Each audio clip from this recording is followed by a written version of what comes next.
Everyone feels safe seeing a big savings number, but every extra dollar over your monthly expenses is quietly being drained by inflation.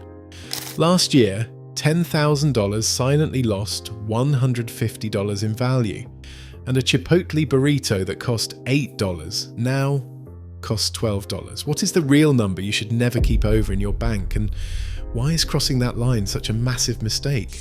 The answer rips apart everything you think you know about financial safety. Inflation does not make headlines most days, but it is always at work, quietly shrinking the value of every dollar sitting in your bank account. The Federal Reserve does not target zero inflation. It aims for 2% per year. That is not a glitch in the system. It is a policy, officially adopted in 2012, designed to keep the economy growing while prices rise just enough to encourage spending. But for savers, it is a silent tax. Take a closer look at how this plays out in real life. Imagine $10,000 parked in a traditional savings account. After 12 months, the number on your screen still says $10,000. But with 2% inflation, that money only buys what $9,850 did a year ago. That is $150 of lost purchasing power, gone without a single withdrawal. And that is assuming inflation holds steady. In recent years, it has run even hotter, reaching 2.7% or more, which eats away at your savings even faster. This is not just theory or a distant economic force. It shows up every time you shop. The Chipotle burrito that cost $8 last year now rings up at $12.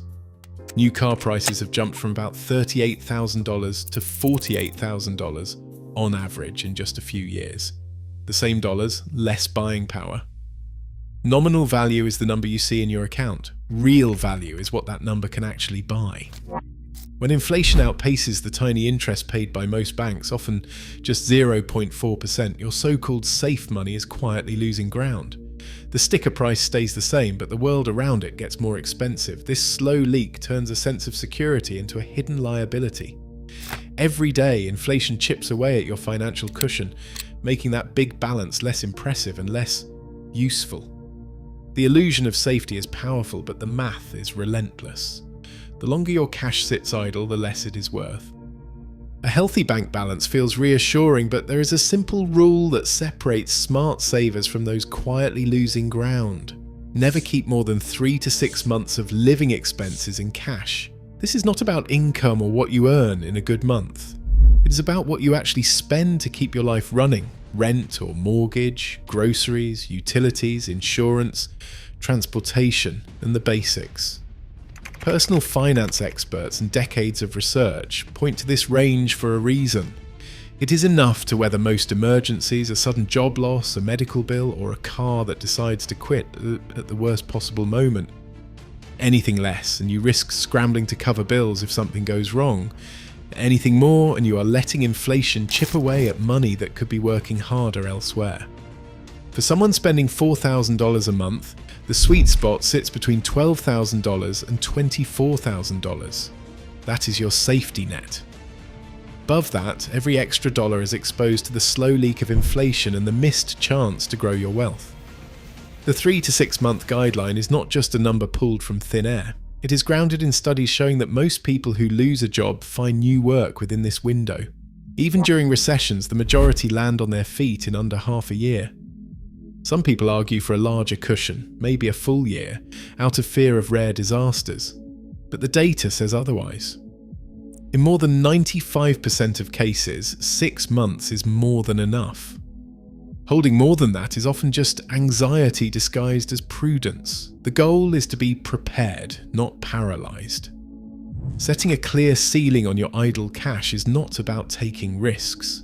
It is about protecting your future from the slow, invisible losses that come with hoarding too much in the bank.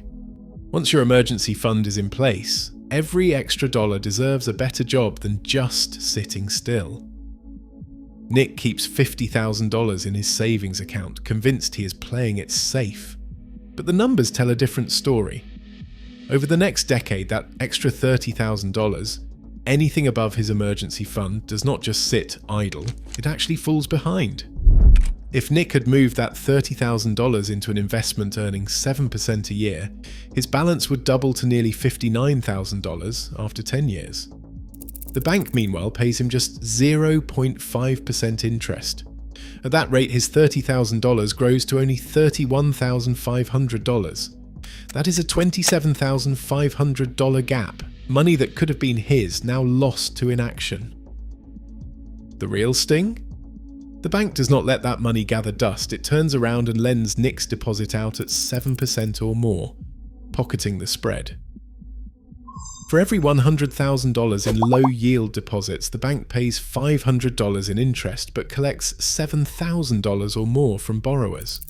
That is a $6,500 profit every single year, built on savers' misplaced sense of security. The more cash Nick parks, the bigger the bank's payday and the wider the gap in his own future wealth. The math is ruthless. The bank gets rich off the spread while Nick's dollars get left behind. That is not safety. It is a silent penalty for playing it too safe. Nick is not stuck with a false choice between hoarding cash and risking everything. There are proven ways to put money to work that outpace inflation and build real wealth over time. The first tool is the broad stock market captured through low-cost index funds. Over the last century, the S&P 500 has returned 10% per year before inflation, and a steady 7% after accounting for rising prices. That is not a one-off lucky streak, it is the result of owning a slice of hundreds of the world's most successful companies. Even after downturns like 2008 or 2020, the market has always recovered and moved higher, rewarding patient investors who stick with it. Real estate is another powerful option. Unlike cash, property values and rents tend to rise along with the cost of living. When inflation pushes up prices, it usually lifts housing costs too. That is why landlords often see their income grow year after year, even as the dollar's value slips. The average US home price has climbed from $17,000 in 1970 to over $400,000 today, and rents have followed a similar path, tracking right alongside the Consumer Price Index. But the highest return on investment often comes from betting on yourself. Using excess cash to learn a new skill, earn a certification, or start a side business can pay off faster and bigger than any market index. The return on self-investment is not measured in percent, it is measured in new opportunities, higher income, and greater financial independence. Each of these choices gives your money a job, protecting it from inflation's slow leak and turning idle dollars into future freedom. Nick does not empty his bank account overnight. He sets a plan. Every month he moves 25% of his excess cash, the amount above his emergency fund, into investments or skill building. 4 months later, his savings are right-sized, his money is finally working, and the anxiety that came with watching his balance drop has faded into the background. That sinking feeling when your bank balance dips. Behavioral finance calls it loss aversion, and it is completely normal. Studies show that even a 20% drop in visible cash can trigger a physical stress response, a faster heartbeat, sweaty palms, and the urge to undo everything. The data is clear. People who push through this discomfort and automate their investing end up with far more wealth over time. For most high net worth individuals, cash is just 5 to 10% of their net worth.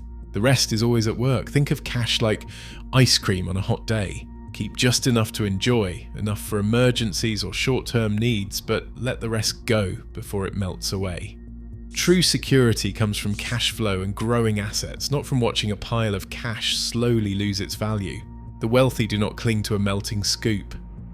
They use cash as a tool, not a trophy. That is the mindset shift that transforms financial anxiety into real progress. Right now, every extra dollar left idle in the bank quietly loses value, while banks turn your stagnation into their profits. The line between caution and self-sabotage is thinner than ever. True security is not cash hoarded, but capital working for your future. Where will your money work tonight?